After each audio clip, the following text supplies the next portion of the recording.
Hello and welcome to the SeeThroughPanel podcast. Today we're going to be talking about graphic novel Titan and the short arc of the comic book Criminal. First arc is called Coward. My name is Cole Harvey. And I'm Fahed Rahman.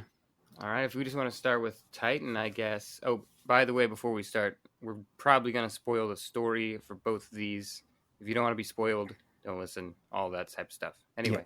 If you you're want to listening, start with Titan? if you're listening to a comic book review podcast and not expecting spoilers, I don't know what to tell you guys. So, we'll start off with Titan. Titan is written by Francois Vigneault. It's going to be published by Oni Press in September 2020, and I'll just read out the blurb. When manager First Class Yao da Silva arrives on the moon of Titan to take charge of Homestead Station, he finds a massive mining colony plagued by tension between the giant genetically engineered Titan workers and the Terran management. As anger mounts, what begins as a routine posting quickly turns into something far more dangerous. Phoebe McIntosh, though, she left her fighting days behind her when she turned her back on the mixing circuit. Now she finds herself caught between a past she'd rather forget and a future she can't predict. Together they must find a way to pull Homestead back from the brink of disaster, or Titan might be the spark that sets the entire solar system ablaze. I really enjoyed this book. It's got quite a distinctive art style, so it's the color palette is pinks and reds and blacks. It doesn't look like any other comic books that I think I've read before, and it's got a cartoony style, and I enjoyed the themes and the character and the dialogue. What are your initial thoughts on it, Cole? So I read it all in one sitting, and I honestly was not drawn to the art style immediately. Yeah. But by the ending, I thought it was amazing. Like, it completely changed my view on the art style. I thought it was a little overly cartoony, and the color palette wasn't doing it for me. But by the end, I assume just part of how the story got to me. I really, really, really enjoyed it. Yeah, so it's kind of a weird art style in a lot of ways because the humanoid the characters are kind of cartoony, but a lot of the world building is quite realistic in terms of the spaceships and the kind of like layout of the space base and kind of the equipment that they're using. It's not kind of, they look like when they're out and about on kind of their space walks, it looks like a real spacesuits that they're wearing. Mm-hmm. And so I kind of enjoyed that kind of mix between kind of the cartoony facial representations and kind of the more realistic world building aspects of the story. I thought it was really realistic, not just because of the themes. Obviously, those are pretty realistic and present, but the world building was like all not possible stuff. I mean, it is sci-fi, but it's all not that far off. Like, there's nothing crazy sci-fi about it. It makes it seem just pretty grounded and real world. And then all the problems in here are problems that are real world problems. So we're not dealing with like sci-fi monsters or anything like that. Well, we kind of are dealing with sci-fi monsters because, like, the only really truly outlandish sci-fi element in this are the monstrous Titans, who basically in the book the Titans are oversized human beings that have been kind of genetically modified or genetic. I'm not too sure if they explained how the Titans came to be, but I think they're genetically modified human beings that are bred to kind of operate in a lower gravity position. So one of the things they mention in the book is that Titans can't exist on Earth because the gravity would basically crush their bones, and they wouldn't be able to survive there. So they can exist out in space and kind of lift all this heavy machinery up, but they're they wouldn't be able to exist on Terra as they refer to Earth. Oh yeah. Yeah, I did honestly. I honestly stopped looking at them as like not people. I just like looked at them halfway through. I was like, all right, these are just big humans. Because I mean, they have cultural differences, obviously, and maybe a lot of them aren't like as high functioning as some of the like humans, but Yes. they're pretty similar. They're basically just bigger humans. Yes. Yeah. But yeah, that is definitely a sci-fi element. They were basically that large and built that way so that they could be workers on a low gravity location. So there are one of the books that this reminded me of, well, one of the stories this really reminded me of was Isaac Asimov's Strikebreaker, which is about this person who I think he's like a cultural anthropologist. He visits this um, planet where there's a strike going on, and he kind of it's a story about kind of industrial relations and cultural differences, and kind of the danger of an outside interloper kind of being interfering in that situation without understanding all the nuances of what the two conflicting parties are fighting about. So that's a story that this book really reminded me of. And essentially the story is about a failing mining station, and this manager that's another kind of sci-fi element. The guy's got this eye implant that allows him to control the entire station. But again, that's not. It's a strange thing that we both kind of think there was nothing too outlandishly sci-fi in this book, but they've got genetically modified giant human beings and kind of essentially a cyborg in there. Where we just thought, it's still kind of very realistic. So I don't know. Played so straight. They explain it, and you're like, all right, that makes sense. Yeah, exactly. So it's the book is about kind of this failing station, and this guy Yaldasil was being parachuted in to kind of fix what the try and get this station back up performing to profitability, and kind of trying to manage the relationship between the human staff and the giant titans. And I found it really engaging. I got pulled in. I kind of was just reading normally until about maybe a quarter halfway, and then it really pulled me in, and I just like the pace of it picked up twice as fast for me, so I finished it the second half really fast. Yes, the second half of the book is, I think, especially strong, especially because it takes you in directions that you're not expecting the story to go. Because I expected the story to kind of, how to say it, a lot more small scale than it actually eventually ended up being. Oh yeah. It goes from like one Titan, one human to just the entire place. Every character in there is involved, and I think the pacing, I feel like when I say that I read the second half way faster than the first half, it feels like the pacing's bad, but the pacing was actually really fine. It's just that the first half sets up the groundwork and gives you some character moments, and that tends to not, read as quickly, but it was still really interesting. And looking back on it, I liked it a lot, just that first half still, because you kind of settle into the art too at the same time you're settling into the characters. Yeah, the art, the art can be, it does take a little while to get used to, because when I opened it up, I was just like, wow, this is a really strange color palette this guy has gone for. And it'd be interesting I've not found any interviews with Francois. It'd be kind of interesting to find out why he specifically chose the book to look the way that it does. Because I don't know about you. Have you come across any graphic novels that have got a similar color palette or a similar style? Not like this, no. I mean, I think maybe I've seen some stuff that has the line like this, maybe, but not really. If I wanted to really find it, I don't think. But then the color really puts it over the top, because no other book has this kind of color palette. It's just the three colors, very flat, but the pink is so garish. The pink is always so bright. Yes, yeah. There's a lot of it. And he also does a weird thing with the lettering as well. So some of and I found that a bit confusing at times with the lettering. So sometimes he'll he'll color a speech bubble, and then, well, in my head, if a speech bubble's colored, then I'm associating that color with a specific character. But he'll swap Yes. that over a bit, and sometimes I found it a little bit difficult to follow which character was speaking. Thank you for saying that. That is exactly how I felt.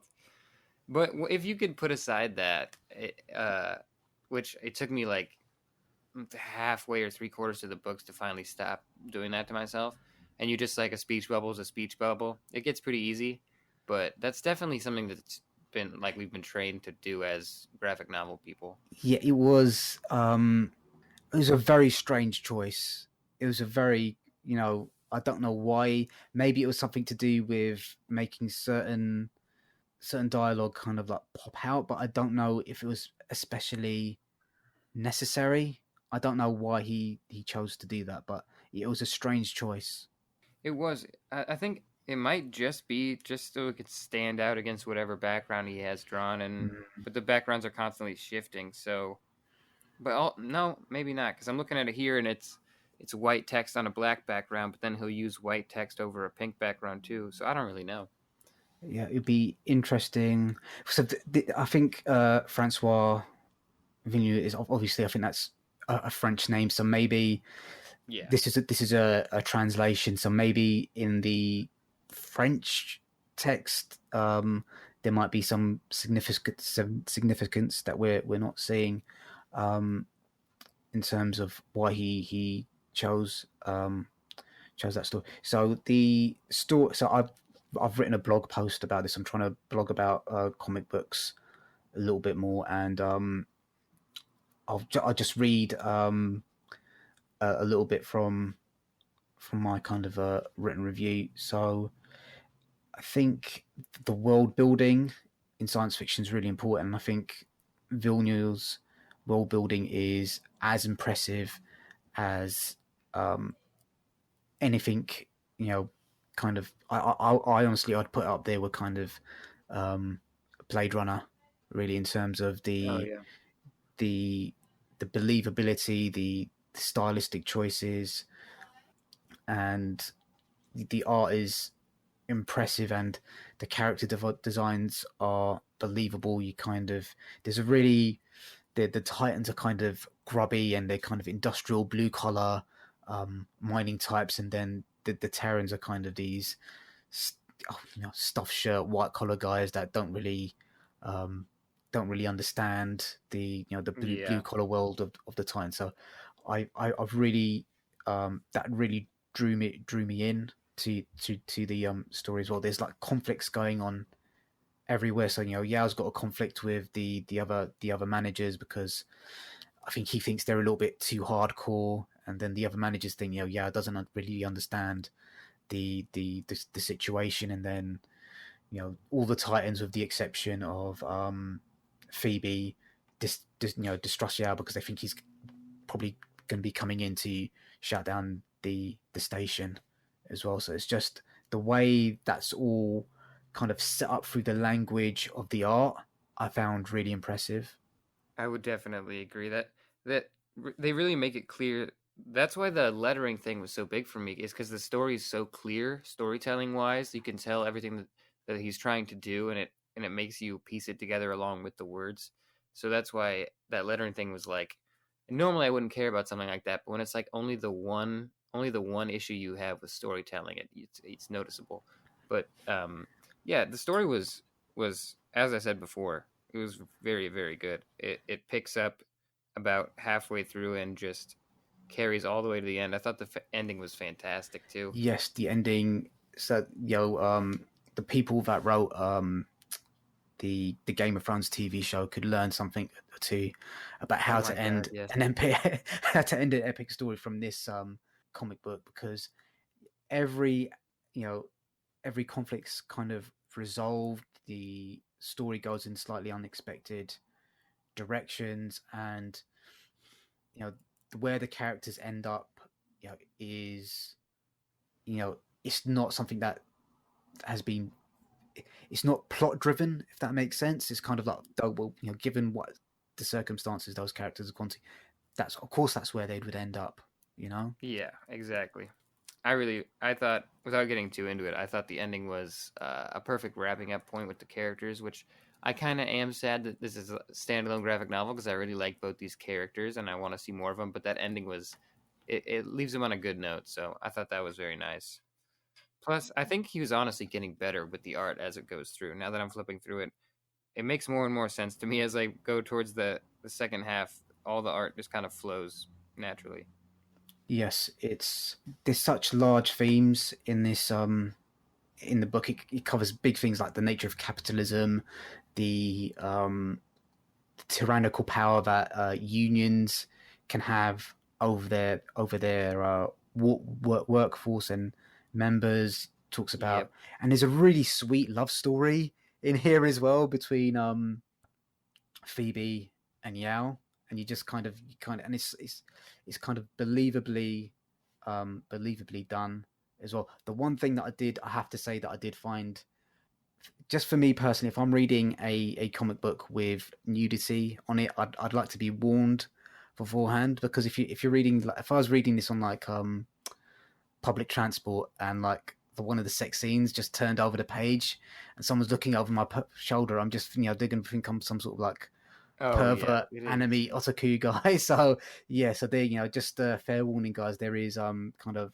full frontal male and female nudity in this. Yeah. Male nudity is always a bit of a shock to see. Yeah, it's not often done. That's yeah, exactly. Yeah, yeah, Honestly, I wasn't expecting either of anyone to get naked in the first half of this. I thought I jumped at that and I was like, well, it makes sense where this is going, but I just didn't think you'd be so upfront about it. But it was very yeah. good still. It is very well done, and he kind of, it's such a difficult thing to do, kind of, when you've got two characters that are such different sizes, to have them interacting in a realistic, believable way. And he just, from the scenes where they're just walking alongside each other in through the corridors of the mining station to the, to the sex scene, it's all it's a very tricky thing to do. It's a very, very, very tricky thing to do, and he accomplished that very, very well.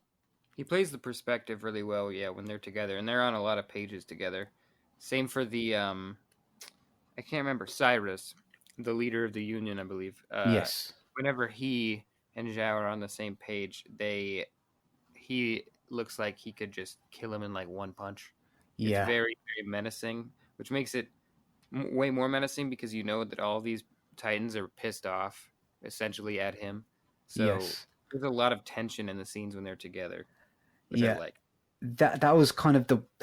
There was one element of the story that I found slightly kind of unbelievable in terms of the relationship between Cyrus and, I can't remember the name of the other manager that he's working alongside. The Um, human manager? yeah, I can't remember his name. Oh, that guy was a dick. I don't even Yeah, remember. yeah, but Yao's brought on board because the previous manager has had kind of this accident, and yeah, it's I I just I don't know. Maybe if I'm Yao, I'm going to do a little bit more investigation as to why the accident happened, but he doesn't, and that Yeah, kind of ends up in a very bad situation for him at the end. I did notice that because you know that on the first maybe 5 pages they tell you that's why he's there, and we don't see her for a while, and then we talk about it finally, and then I was like, so we're done, and then it kind of comes back towards the end, but that wasn't. Also, that gets really overshadowed just by personal conflict, so maybe that's how they explain that. I'm not sure, but Yeah, I didn't think it was a missing component or anything to the story. yeah. So, in terms of the story itself, kind of, it, the reason why I enjoyed it so much is it reminded me of a lot of other things that I really enjoyed. So it kind of reminded me of the George Clooney movie Up in the Air, where this guy's been brought in to fire people, and that's kind of what Yao's going through. It kind of reminded me of really good Star Trek episodes where they're using science fiction to kind of explore how human beings interact with each other, and Mm-hmm. kind of what the human condition is like I said, like I mentioned before, it reminded me of that Isaac Asimov story, Strikebreaker. So yes, I think for me this is one of my books of the year. Man, that's awesome. I would have to say so far, it's definitely one of the most impressive books I've read all year, just because it's very adult in its themes, while it's underselling you on that on the art, and by the end you're just kind of like aghast at how good this thing was. When on the surface, I really didn't know what to expect just by the cover, and the title. I had no idea. Yeah, so I didn't really know what to expect either, and I don't know if you're up to date with a lot of the comic book websites, but I don't think this is on anyone's radar. It doesn't seem like it. I tried to look up and see what people thought of it before I even read it, and I didn't see almost anything. I noticed it wasn't even printed yet. Yeah, I mean, I know. So we both uh, got this book off of NetGalley. It's due to Yes, be published. When did I say it was going to be published? In September. 2020. So it's not that far away. I mean, we're in where are we? Sort of late June at the moment. So I would have expected some hype to be building about this, which I find surprising. But it's yeah, definitely a it's a beautifully told story. It's a book like this. It's got all the elements that you'd want from something. It's got great personal drama. It's got a epic scope. It deals with really heavy themes, and it's got a stunning conclusion. So I can't bring out enough superlatives to think to explain to describe how well I regard this book. What did you make of the dialogue in terms of the way that the characters were speaking to each other? At first, I mean, you immediately notice the way the Titans speak, and they have their own kind of slang. I thought it was a bit odd, but as I was going through it, I thought it was pretty natural. I mean, I didn't see anything really bad. The only time maybe I thought it was a little off was the human manager. At times, he spoke like typical bad guy sounding to me, but maybe that was in my head. And Yes, then yeah, I'd he agree would with that. fully review, like come back and be like, "No, I'm a three-dimensional character, and I'm not that bad." And I was like, "Oh." Yeah, he does go from kind of like And then to he's like, "But kind I'm of, not that bad of a but guy." I'm not that bad of a guy. But yeah, yeah. So I enjoyed the diet. I especially appreciated kind of the way Phoebe and Yao talk to each other. There were kind of musical references to this that I Yeah, don't think I'm not too sure I really understood them. I don't know what you thought about kind I of didn't understand them. I'm yeah not gonna sugarcoat it. yeah I didn't know them, yeah yeah. So but there's kind that's of all right. Someone that's will. yeah. Someone will appreciate it. It didn't take anything away from it, so Yeah, I think part of the other reason why maybe it's just the time at which I read the book as well. Kind of think when I was reading this book, must have been kind of like a couple of weeks ago, and it was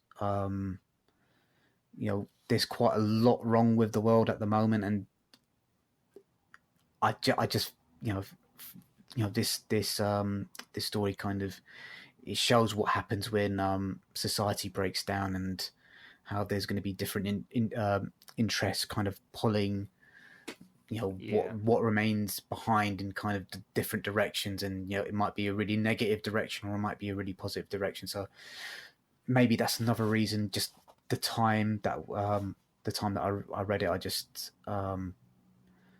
I think that kind of that was kind of stuff that I was thinking about anyway, because it does feel like the world is about to fall apart. At the moment, we're in the middle of a global pandemic. We've got idiotic political leaders in charge, certainly in the UK and unfortunately in the United States oh as god, well. And yes. yeah. So maybe that's another reason. Just the themes that he's talking about, kind of, you know, workers being exploited, unions misusing their power for the not to actually advance the interest of their workers, you know, things about only seeing people and towns as a place where profit matters, and all these things wound in together with these within the kind of the love story and the sci-fi elements. Another thing that it reminded me of was have you seen the film Moon? I love that movie. Yes. Yes, so that also kind of, that's another thing that it kind of reminded me of as well. So it's just all those elements together. Well, it just sounds like a love fest, really. I haven't got anything negative to say about the book.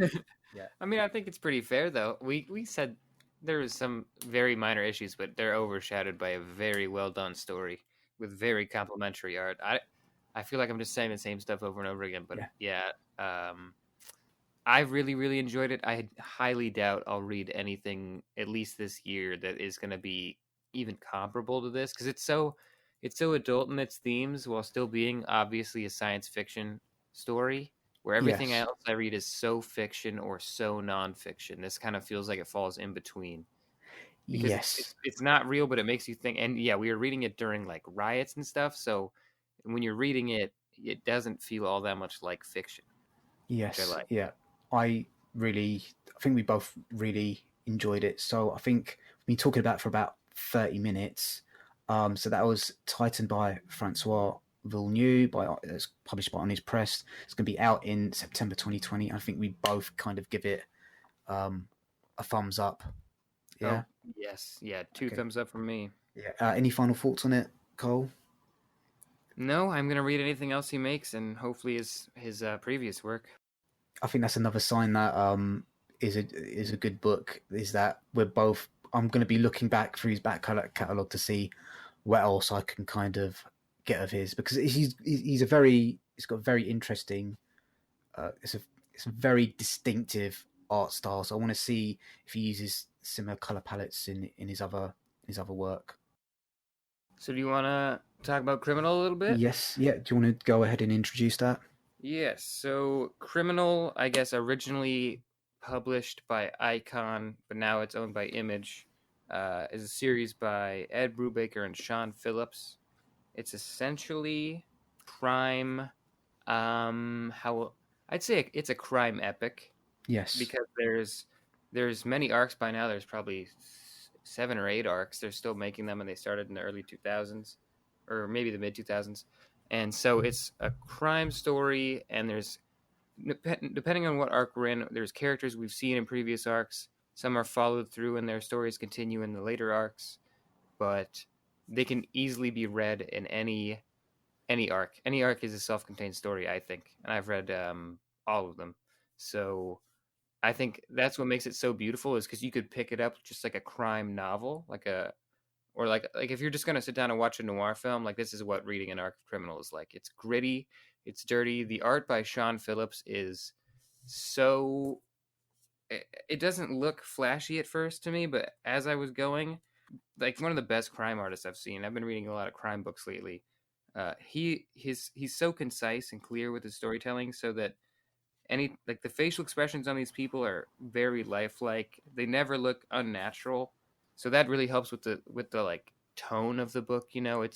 It's very dark and grim and gritty, and you hear some of that inner monologue like you would with like an old PI story where everyone's kind of doing the narration, but it never feels too self-serious where I'm going to laugh at it, which is also a thing that some crime does, because some, like Black Sad, sometimes it's funny the way he's being so gritty in his inner monologue. But Yeah. this is fully serious all the time unless it wants to be funny, and it works. And I think that's really hard to do in comics, especially. Yeah. So Criminal, it's, as Cole mentioned, it's a anthology of uh, stories. So it doesn't follow one main character. There's different. So I think we can. It's best described that each trade paperback covers a different crime by different criminal gangs, and there are crossover characters in some of the stories, and it's I think this is noir fiction at its very finest. So I myself and a friend of mine, John, I wrote a online comic, and it's called Gorky and Izzy, and it was very heavily influenced by the work of Brubaker and Phillips in terms of it being a crime thriller that follows these sort of gritty characters. My comics a little bit tended to be a little bit funnier than this, but like you mentioned, the dialogue in this is it's almost Soprano-esque in some ways in terms of like these very straight shooting characters, but there's always they're always kind of, some of them always kind of breaking each other's balls, or is very kind of, so sometimes when you're watching crime movies, like the characters are so serious and there's nothing to kind of break the tension, and you just think, well, at some point someone would crack a joke here or something. It's this is not the realistic way that people talk to each other, but yeah. And yes, I think it is. I haven't read this one in ages, so it's good to go back and read it again. Yeah, this is. I read Criminal for the first time, like not even 2 or 3 months ago now, but I've already reread multiple of the arcs. So, and this is, I think, by far my favorite arc. Not by far; it's actually very close. This arc might be my favorite though, just because it's the introductory arc. It sets you up, and it's such a, like, if they just made Criminal for this arc and then stopped, I think it would still be a celebrated crime book. But thank God they just kept going with it.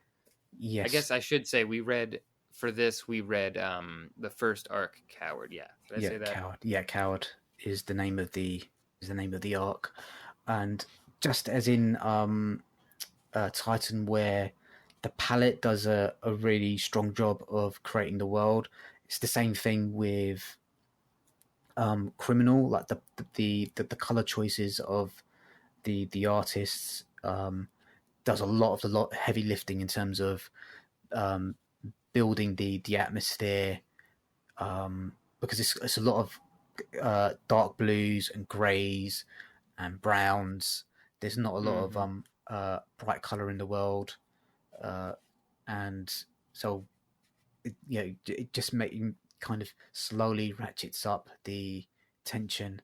There was one thing that I felt that it was a bit of a storytelling misstep.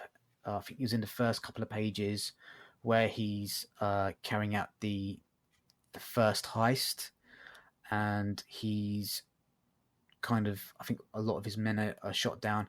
I think it's on either on page 1 or 2. I didn't understand what one of the panels are doing. Let me see if I can find it.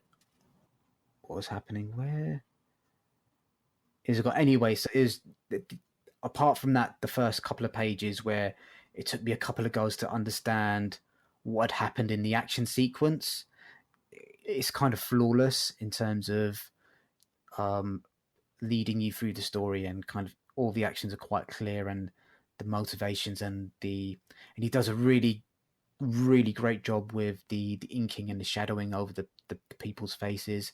They're really subtle changes of expressions are really very well captured. So you're always kind of, the hardest thing. So one of the things that was explained to me as a storyteller is that people are always trying to hide their emotions, and the artwork does a superb job of showing that these characters are trying to hide the emotions that they're feeling, while kind of also letting you know what the emotion that they're hiding is. And that's a very, very, very difficult thing to do in kind of like live action, or whether, let alone in a still image. Yeah, this might be the best example of that. That's a good point, because it's like when you are talking to a person in real life, they're not going to say I'm pissed off right now, but if you look at them, even if they're trying to hide it, you might be able to figure out that they're angry. Yes. It's the same thing in this. You have to, after you read the text, you look at them and you can kind of like gather your own opinion on how they're feeling. And you're right, he is amazing at that. Also, I just want to say, I'm pretty sure Sean Phillips letters this. Does he? Let's have a look at the credit.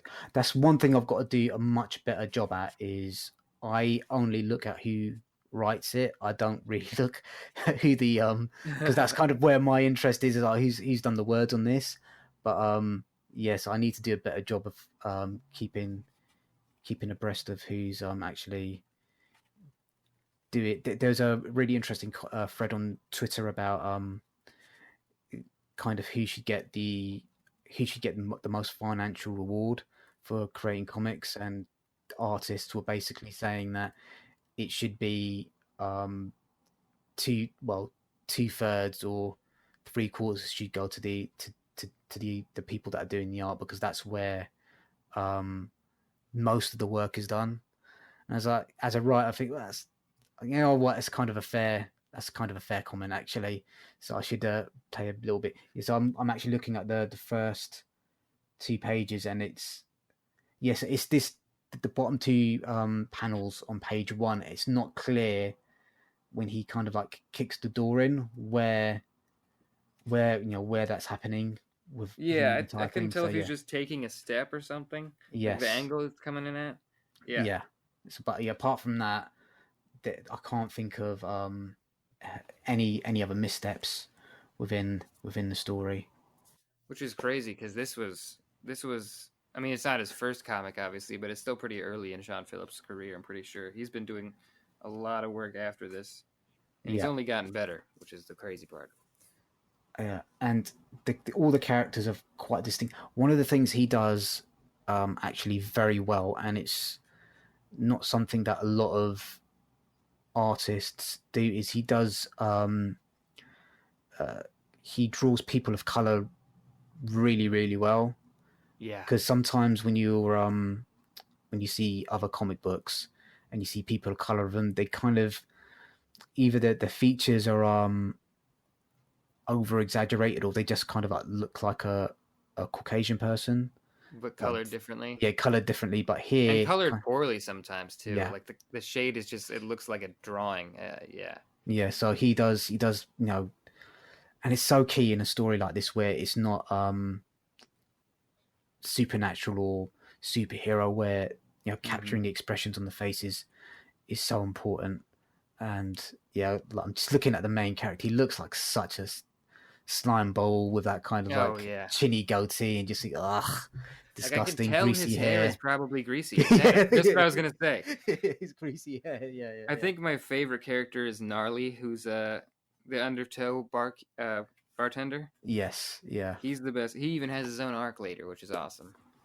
yeah, But yeah, and that would be if they were if they messed up drawing African American people, and it would totally take you out of the story, because the story is very realistic and it's very humorous, and that would kind of sour the tone, I think. yeah. So it's a There's good pick. only one character that I think he does look a little bit weird and cartoony, and he's the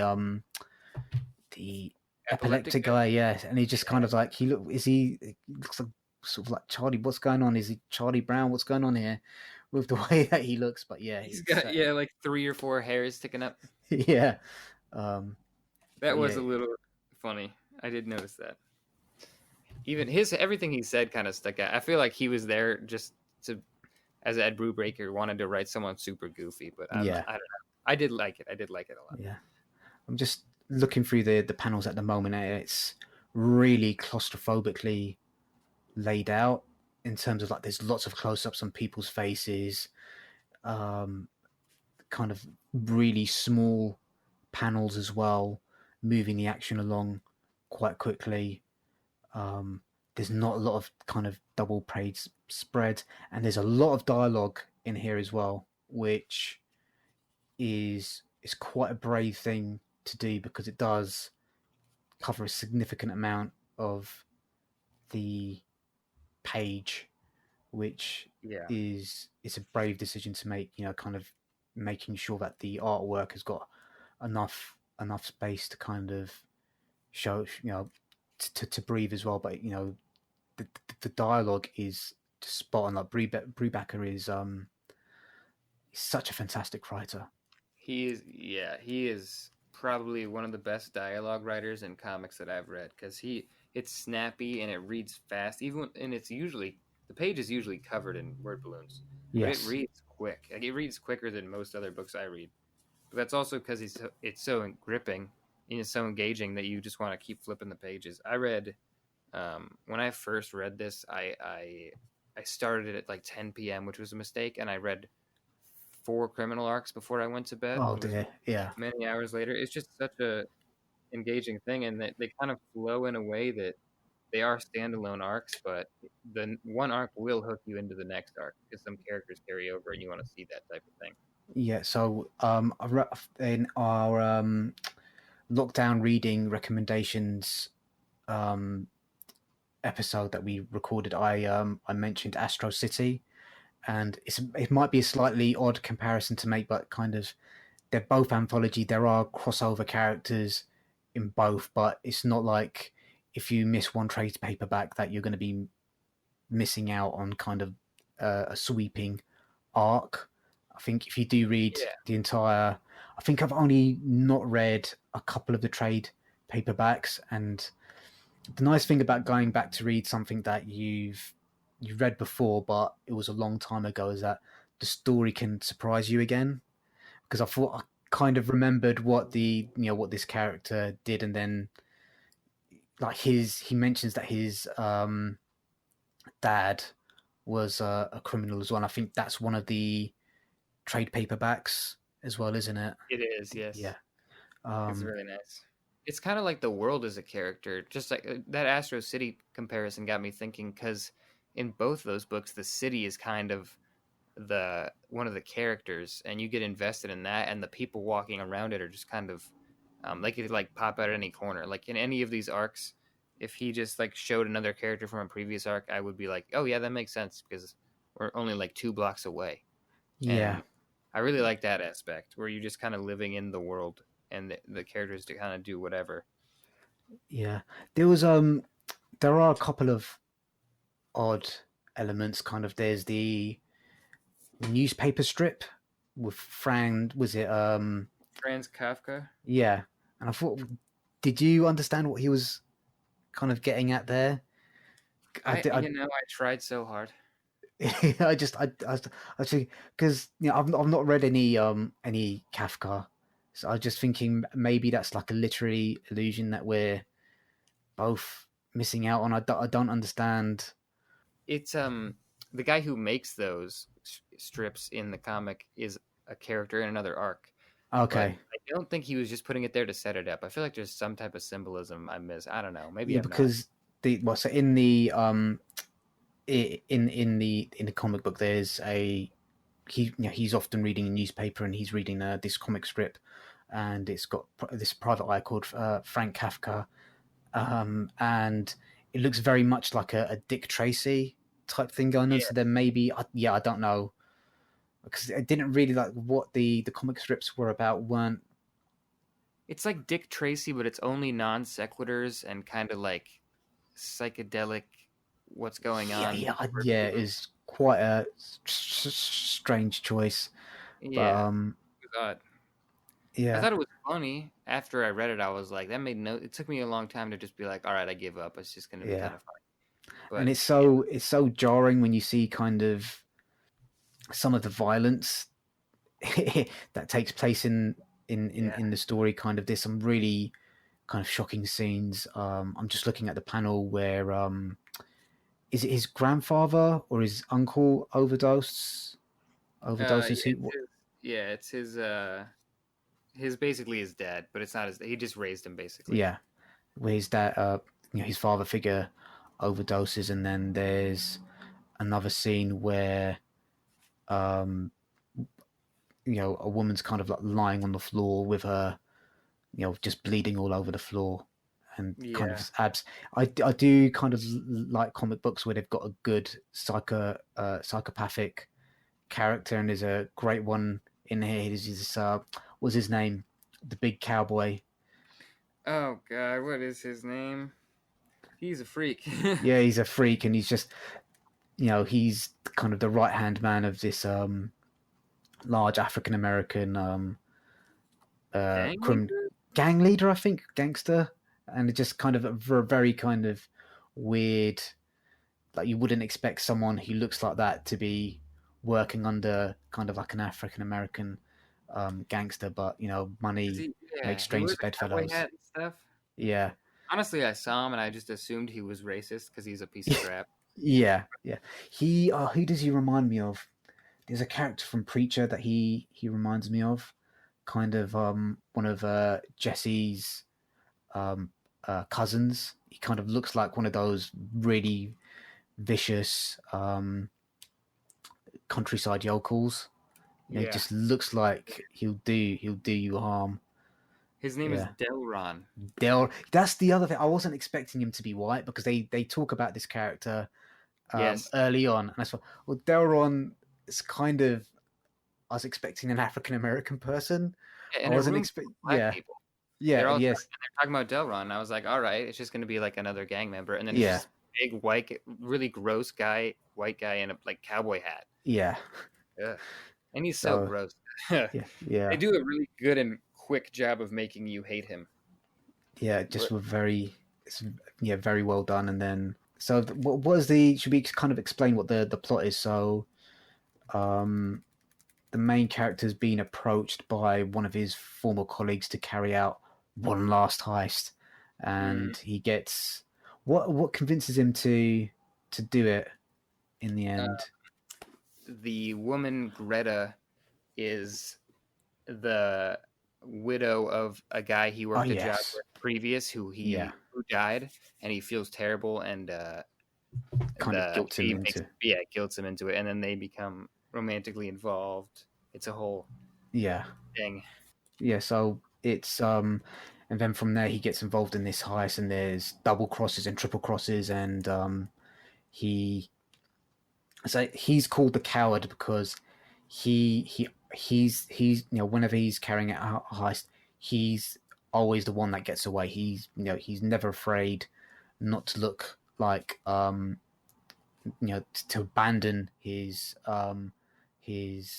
crew or his colleagues in crime. So that's why he's still out on the streets, while the rest of his crew are either in dead or in prison. And he's kind of looked down upon a little bit by the rest of the criminal fraternity. There's a scene in the bar where one person's talking trash to him, trash about him, and the bartender quickly shuts him down. Yeah, that's gnarly. That was good. He's so yeah. Everyone thinks he's a coward. He's actually just the only smart guy there. I mean, I guess he kind of is a coward, but he also is just he just has an escape plan for every situation because he doesn't want to go. And he has that complex about not going to jail because his dad went to jail for murder, which is Yes. another twist. It's also later in the near the end of this arc. Basically, there's a double cross. I mean, it has everything. It's got crime, sex, intrigue. It's just a like solid noir story, Yeah. like they all are. Yeah. They were all very. There wasn't the one of them. Maybe it's one you haven't read. I think one of them had kind of supernatural elements. I think that might be the one I haven't read because I keep hearing about this, and I think I'm missing one arc, and Okay. I gotta Yeah. know. I read the an Archie one that blew my mind. Of I have not read that one. I've not read the Archie are quite clever with their crossovers, but yeah, I have to. So this reading this one makes me want to um go out and actually read the because you read something and then it's like a long time ago and then you can't reading it again you kind of actually appreciate how good it is. So if you're a fan of noir crime fiction. Yeah, it's not. It's a bit of an unfair analogy to make, but there's kind of lots of similarities between this and something like The Wire. Even though this is a lot more self-contained and it's not doesn't really cover the wide political and social issues that The Wire does, but it's still very much about the criminal life being a very very hard life to live, and Yep. you either no one gets out clean. You either end up in jail, or you end up dead, or you end up a really despicable human being. Yes. That's one of the best. I won't. I guess if I don't have to, I won't spoil the ending. But the ending was so apt, and honestly, you probably could have seen it coming from the first issue, but they have you so lost in all these twisting plot threads that by the end it almost seems unexpected. It was really Yeah. good. It's kind So of like a fated ending. yeah, I think it's discussing it with you now. Kind of the ending did bother me a little bit, but kind of discussing with you now, kind of it does make me realize that he's kind of the man. He's always got the plan, and he kind of does like a one man, kind of Arnold Schwarzenegger commando thing towards the end. But then that's kind of, he doesn't do that through brawn, he does that through brain. So Yeah, yeah, I found that that was I know what you mean though. That was maybe the one time it can veer into goofy yeah, if you take it the wrong way. But my second read of it, I liked it more just because he's not like. I mean, he is one guy against a bunch of people, but he's being kind of smart about it, and he's also got he came in pretty prepared, so I wasn't bothered by it the second time. yeah, it's kind of the Walter White Breaking Bad thing where Yeah, you just, yeah, for his plan to work, a lot of other things kind of need to fall into place a little bit conveniently, but you kind of forgive it because this is really the only way, not maybe the only way, but this was a very satisfactory way to kind of end the story. And I really, the because a lot of the color palettes are kind of grays and blues and browns, when there is a splash of violet and red when someone's getting shot, it really just, it does pop off the page quite a oh lot. yeah, And it's a good point. doing gunfights is not the easiest thing to do in comics. He does No, gunfights and knife fights exceptionally well, um, which does make kind of, that misstep in the first couple of pages stand out even more, because the rest of it's so kind of like well done. All the rest of the action's really well done. yeah, at least if you're gonna have a mistake like that, at least get it out of the way early. Because I had completely forgotten about it by the end, but when you said it, I was like, oh, I did notice something weird. But Yeah, I think he was only getting better from there on, so it's pretty crazy stuff. I yeah, definitely would be willing to read some more of these, talk about them later. But yeah, for my money, that's some of the best noir I've ever read in yeah. I'm comics. just trying to think of other noir comics that you could kind of put up there. Black Sad is quite good, but again, it's very different. There's, have you read the Gronville comics? I have not. Yeah, so it's again, it's another anthropomorphic uh noir comic. Is about this badger, and it's set in a alternate um history where kind of like, it's kind of like a steampunk noir with badgers and you know horses Whoa, and stuff like that anthropomorphized. you said um Grunville? Gronville, yeah, Gronville. Okay, It's a, he is it Terry Moore that writes it? I can't remember who writes it. Then there's the uh, would you qualify kind of like Terry Moore's comics as noir? So there's Strangers in Paradise is the one that I'm yeah, thinking of. slice of life kind of deal. It's it's Oh, it has that spy aspect too, doesn't it? yeah, yeah, I always forget about that when I think about it. I've read a little bit of Strangers in Paradise. I think only like the first, maybe like three or four yeah, issues. Um, and then Rachel Rising, I've read yeah. about That's more half of a of. supernatural story though, isn't it? I think. Yeah, it's kind of a Yeah, almost horror. Yeah, yeah, yeah.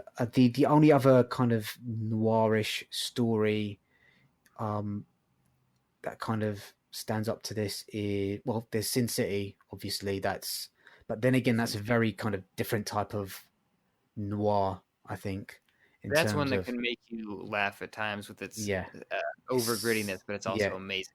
yeah. There's Richard Stark's Parker, and there was kind of a true life crime uh, graphic novel. I think it's called the Green River Strangler. But again, that's true crime. It's not straight on straight on noir. So I think for me, Criminal is the standout noir comic in the field. Really, I don't think there's many others that I can think of that kind of stand up to it.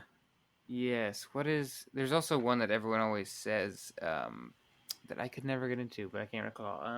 The only thing I'd put up there is Parker. Yeah. Besides this, Parker by Darwin Cook, 100 Richard Stark. Bullets. How could we forget 100 100 Bullets? Yes. Yeah. That's the one I'm thinking of. Yeah.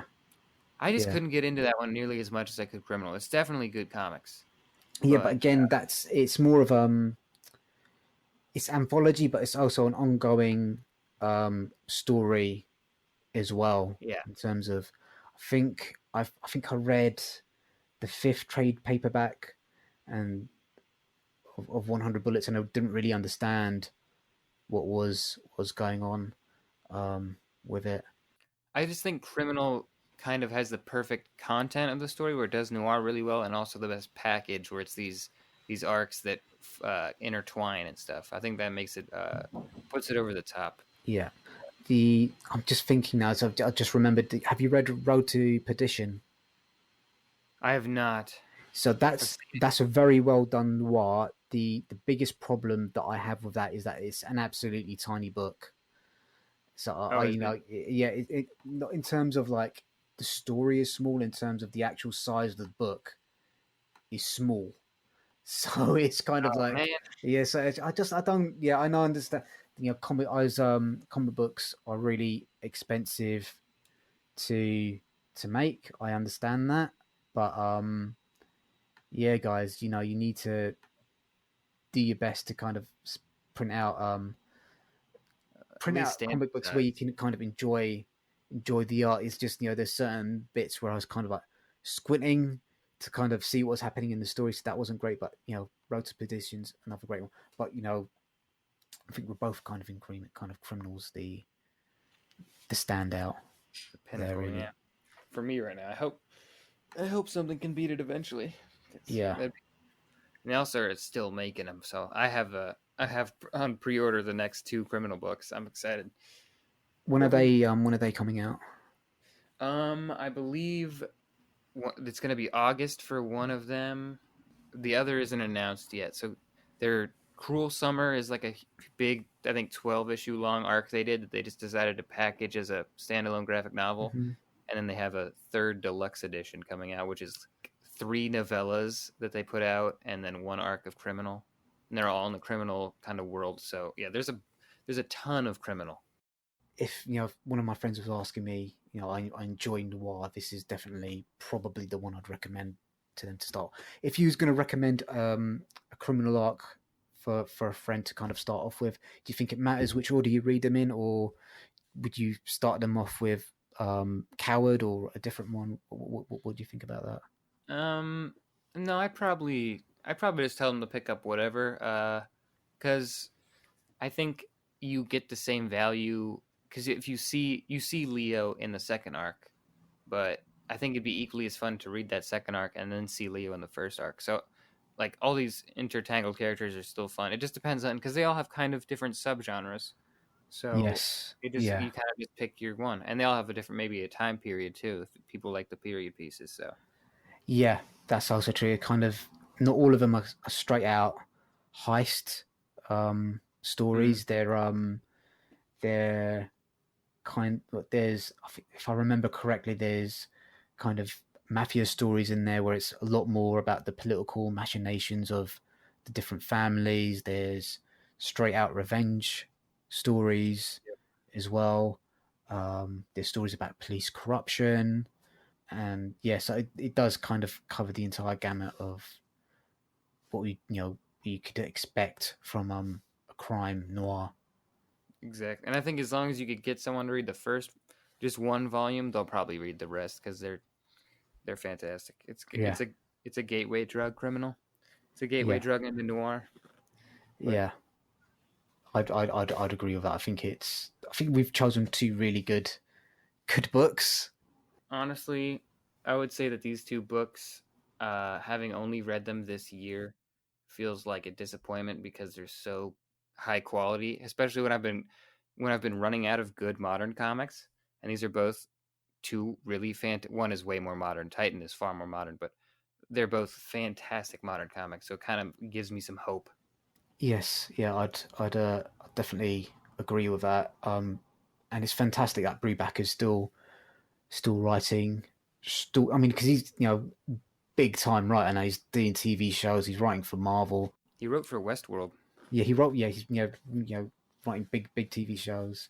Westworld. He's writing for Marvel. And it's great that he's still finding time to return to his creator-owned properties and kind of stay true to his fans in a little strange way. I mean, I find it difficult to write a couple of pages, a month, and he's able to be really productive. So that's another thing to be thankful for as well.